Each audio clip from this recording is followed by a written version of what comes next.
Vous êtes sur Football Club de Marseille, c'est le mercato, c'est le gros bordel.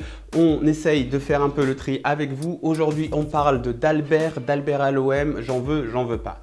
On parle d'abord de la source de cette rumeur de transfert, c'est l'équipe. Donc l'équipe, c'est quand même assez crédible. Il y a d'autres sources qui ont repris ou qui ont agrémenté cette info. Donc ça paraît plutôt crédible, même si c'est plutôt Monaco qui tient la corde.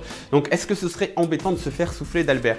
J'ai envie de dire oui, parce que moi, je suis resté sur un très bon souvenir d'Albert. C'était un monstre à Nice. Il faisait des allers-retours. Il y avait un journaliste niçois qui avait dit on le surnomme le TGV parce qu'il n'arrête pas de faire des allers-retours sur son côté gauche. Il a aussi joué milieu offensif gauche parce qu'il est très bon offensivement et défensivement. Sa vitesse lui permettait de rattraper des coups. C'est vrai qu'il a un profil un peu similaire à Jordan Amavi, mais j'ai envie de dire que lui, il a prouvé sur une saison qu'il pouvait être un peu meilleur. Bon, c'est vrai qu'Amavi avait aussi été assez bon à Nice, mais Amavi, il a été très décevant sur cette seconde partie de saison. Il aurait bien besoin d'un peu de concurrence. On se dit que d'Albert, c'est le profil parfait. Après, il a été recruté à prix d'or par l'Inter de Milan, qui fait toujours n'importe quoi en matière de transfert. Donc il a très peu joué, il n'a pas réussi à s'adapter à l'Italie. Donc sur le papier d'Albert, moi j'ai envie de dire que c'est une très bonne affaire et je serais très satisfait de le voir arriver pour pousser au cul de Jordan Amavi, voire même mieux.